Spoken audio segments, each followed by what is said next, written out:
இதுவரைக்கும் கர்நாடகா, அசாம், தெலுங்கானா, ராஜஸ்தான், உத்தராகண்ட் ஆகிய 5 மாநிலங்களுடைய கருத்து கணிப்பு முடிவுகளை பார்த்து வருகிறோம். ஒட்டுமொத்தமாக இருக்கக்கூடிய 543 மக்களவை தொகுதிகளில் 331 மக்களவை தொகுதிக்கான கருத்து கணிப்பு முடிவுகள் தற்போது வெளியாகி இருக்கின்றன. இதில் பாஜக 249 இடங்களை கைப்பற்றக்கூடும் என்ற கருத்து கணிப்பு முடிவுகள் கூறுகிறது. காங்கிரஸ் 70 இடங்களை கைப்பற்றக்கூடும் என்பதுதான் கருத்து கணிப்பு முடிவு.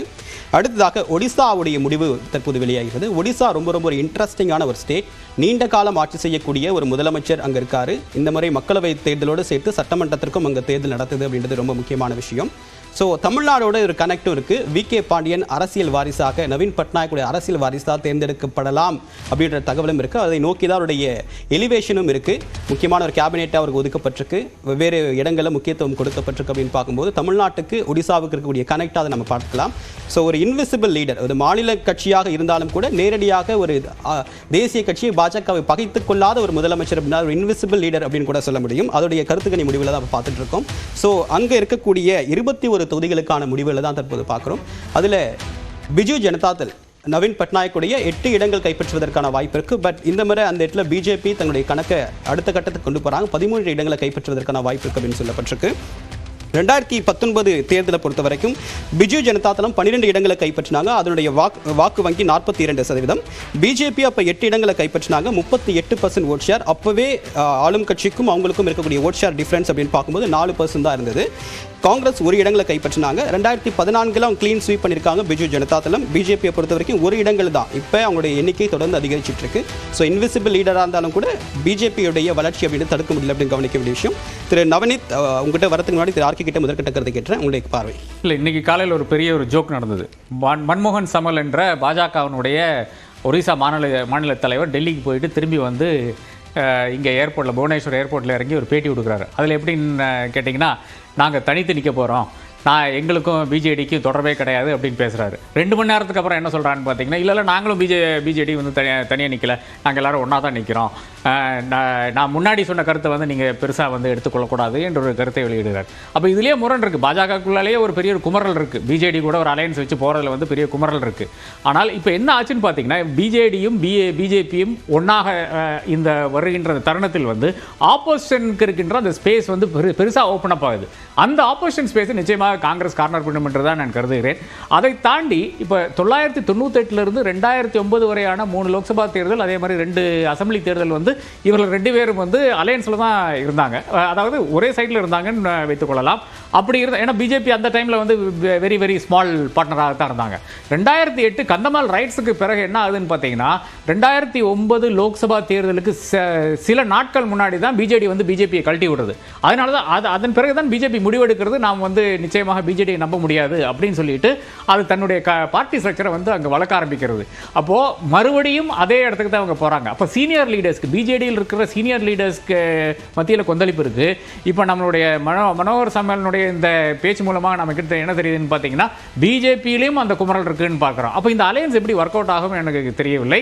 அதை தாண்டி ஒரு பெரிய ஆப்போசிஷன் ஸ்பேஸ் வந்து அங்கே ஓப்பன் அப் ஆகிருக்கிறது. அது காங்கிரஸ் யூட்டிலைஸ் பண்ணுறாங்களா இல்லையா என்று தெரியாது. சரி, அப்போசிஷன் ஸ்பேஸ் ஓப்பனாக இருக்குது. பட் பிஜேபி டெஸ்பரேட்டாக இருக்கா? இந்த மாதிரியான வெற்றியை உறுதி செய்ய வேண்டிய கூட்டணியை ரொம்ப அவசியம் அப்படின்றத கடந்த காலம் தனியாக நின்றுருக்காங்க. கடந்த காலங்களில் ஒரு டஃப் ஃபைட் கொடுத்துருக்காங்க. அவங்க நம்பர்ஸு ஒரு ப்ரோக்ரெசிவான இதில் தான் இருக்குது. ஆனால் இருந்தாலும் ஏன் இந்த முறை அவங்க தீவிரம் காட்டுறாங்க? இல்லை, நான் ட்ரெடிஷ்னல் ஸ்டேட்ஸில் பார்த்தீங்கன்னா இப்போ பிஜேபி ரொம்ப தீவிரம் காட்டி கொண்டு வருகிறது. அப்போ இப்போ சரத்குமாருக்கு மேலே இருந்த அந்த அழுத்தமானாலும் சரி, அதிமுகவுக்கு இப்போ கொடுக்கின்ற அழுத்தமானாலும் சரி, திடீர்னு டெல்லி ஹைகோர்ட்டில் வந்து அந்த சிம்பிள்ஸ் கேஸ் வருகின்ற விஷயமானாலும் சரி, பல இடங்களில் வருகின்ற பிரச்சனைகளாலும் சரி, இது சிறிய பார்ட்டிகளுக்கு வந்து அங்கங்கே அழுத்தங்கள் கொடுத்து கொண்டிருக்கிறார்கள். இது ஹிந்தி ஹார்ட்லைனில் ஒரு பிரச்சனையும் கிடையாதானா? ஹிந்தி ஹார்ட்லைன்லையும் மகாராஷ்டிராலையும், இது மட்டும் மகாராஷ்டிராலையும் கை வைக்கவில்லை, பாக்கி இருக்கின்ற இடங்கள் எல்லாம் தான் இந்த பிரச்சனைகள் நடந்து கொண்டிருக்கிறது. அப்போ அங்கே எல்லாம் என்னென்ன செய்ய முடியும் என்று பார்த்து கொண்டு அது வந்து இந்த மார்ச் இறுதிக்குள்ளால முடிக்க வேண்டும் என்ற அந்த கட்டாயத்தில் இருக்காங்கன்னு நினைக்கிறேன். அதை வைத்துக்கொண்டு சரி வந்தால் ஒரு சீட்டு இல்லைன்னா 10 சீட்டு நமக்கு லாபம் தானே என்ற அந்த நோக்கத்தோடு தான். ஏனென்றால் 370 என்பது கிடைக்காத இலக்கு, முடியாத இலக்கு. ஏனென்றால் அந்த அளவுக்கு ஆன்டி இன்கம்பன்சி வந்து பாஜக எதிராக இருக்கிறது. அதனால தான் நான் ட்ரெடிஷனல் ஸ்டேட்ஸில் எந்த அளவுக்கு சீட்டு வருமோ அந்த அளவுக்கு அவர்கள் குறிவைத்துக் கொண்டிருக்கிறார். ஓகே, இப்போ தமிழ்நாட்டுக்கு தொடர்ந்து வருகை தரக்கூடிய நோக்கமும் சரி, பிஜு ஜனதாதளத்துக்கு அழுத்தம் தரக்கூடிய நோக்கமும் சரி, எந்தெந்த இடங்கள்லாம் கூடுதலாக 2 தொகுதி வந்தாலும் நேரத்தில் கூட்டணி உறுதி செய்ய நிர்பந்தத்தில் இப்போ பிஜேபி இருக்குது அப்படின்றது தான் அவர் சொல்லக்கூடிய கருத்தாக இருக்குது. உங்களுடைய பார்வை ராஜஸ்தானை பற்றி நீங்கள் கருத்து சொல்ல விரும்புறீங்க, அதையும் சொல்லலாம். நிச்சயமாக இல்லை, ராஜஸ்தானில் வந்து 3 பாயிண்ட் தான் சார். ஒன்று வந்து இப்போது தேர்தல் முடிந்து ஆட்சி அமைத்த பிறகு கூட வந்து அவங்களுடைய சிஎம் கேண்டிடேட் யாருன்னு பார்த்தீங்கன்னா வந்து ஒருத்தர் முற்பட்ட வகுப்பை சேர்ந்த ஒரு துணை முதல்வர் வந்து ராஜ குடும்பத்தை சேர்ந்த இன்னொருத்தர் வந்து பிற்படுத்த. ஸோ அந்த ஒரு இதுதான் சமூக நீதி. இப்போ இது தொடர்ந்து இதுக்கு முன்னாடி பாஜக ஆட்சி இருந்தாலும் சரி, காங்கிரஸ் ஆட்சி இருந்தாலும் சரி, வந்து ஒரு ராஜ குடும்பத்தை சேர்ந்தவர்கள் தான் முதல்வர் இருந்திருக்காங்க. இந்த மாதிரி ஒரு ஃப்ரெஷ் பேஸ் கொடுக்குறாங்க. இன்னொரு பாயிண்ட், பிஜேபி ராஜஸ்தானில் புதிய முதலமைச்சரை தேர்ந்தெடுத்திருக்காங்க, அதுக்கான முடிவை எடுத்துட்டாங்க. பட் தேர்தலுக்கு முன்பு வசுந்தரா ராஜேவை முதலமைச்சர் இல்லை அப்படின்னு அறிவிக்கிற அந்த நிலை பிஜேபிக்கு இல்லை. அவங்களுக்கு தயக்கம் இருந்து இல்லை, கரெக்ட், அந்த தயக்கம் இருக்கு. சப்போஸ் இந்த டெசிஷன் எடுத்து வசுந்தரா ராஜே வந்து அது அதாவது வந்து ஒரு சித்தாராமையாக்கும் ஒரு டிகே சிவகுமாருக்கான ஒரு டசல் கிடையாது, அங்கே ஏற்றுக்கிறாங்க. இங்கே வந்து எப்படி வந்து மத்திய பிரதேசில் வந்து அவர் அந்த முதல்வர் வந்து சிவராஜ் சிங் சௌஹான், அதுதான் அந்த பார்ட்டியோடைய வந்து தனித்துவம். இப்போ காங்கிரஸ்ல வந்து நமக்கு வந்து வின் பண்ண பிறகு கூட அந்த ஆட்சி அமைக்கிறதுக்கு வந்து தனித்துவம் அங்க சொல்றீங்க. எடியூரப்பா கைப்பிடிச்சு பூங்கொத்து கொடுத்து வரவேற்கிறாரு, அது எப்படி தனித்துவம், இது எப்படி? நான் என்ன சொல்ல, பசவராஜ் பொம்மைக்கு கை மாறும்போது கூட ஒரு பிரச்சனையே இல்லையே. ஆனால் இங்கே பார்க்கும்போது தானே நமக்கு பிரச்சனை இருக்குது. ஆட்சி உங்கள் கையில் கொடுத்தாச்சு, ஆனால் உங்களுக்கு யார் முதல்வர் தேர்ந்தெடுக்கிறதுக்கு வந்து இங்கே தனித்தனியாக போனாங்க, அதை நம்ம பார்த்தோம்.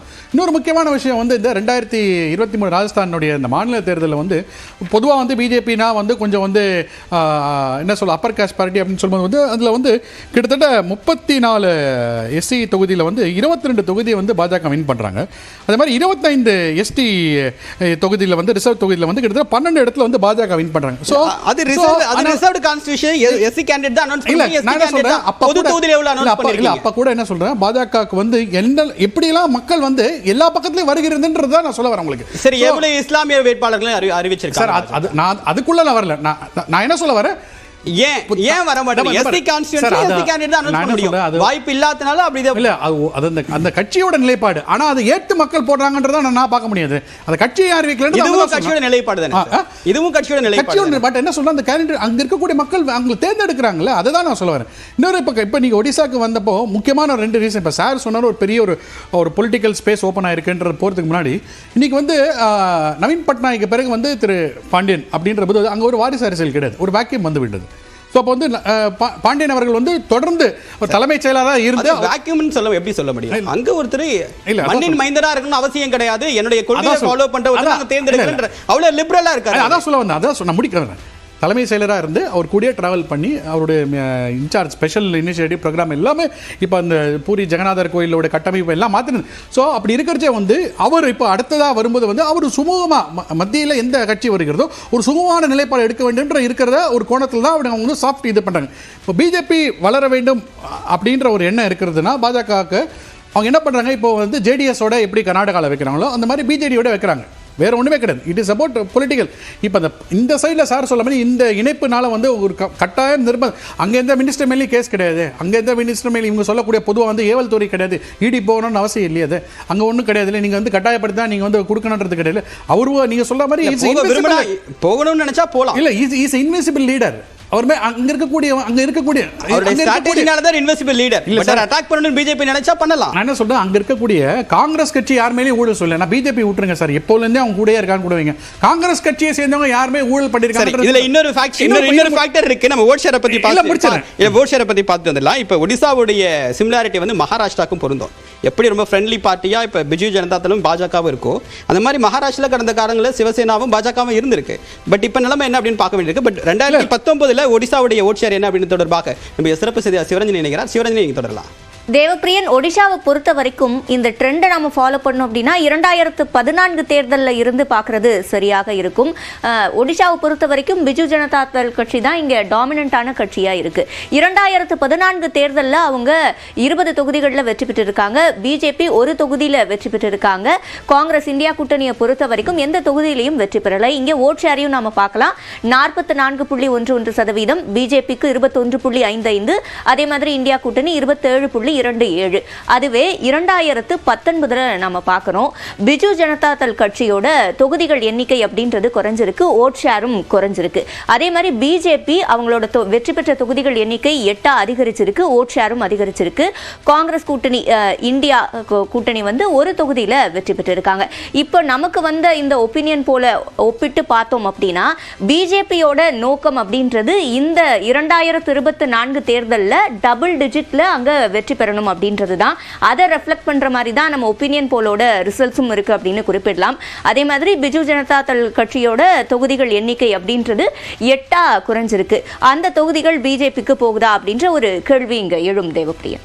ஓகே, நன்றி சிவரஞ்சனி.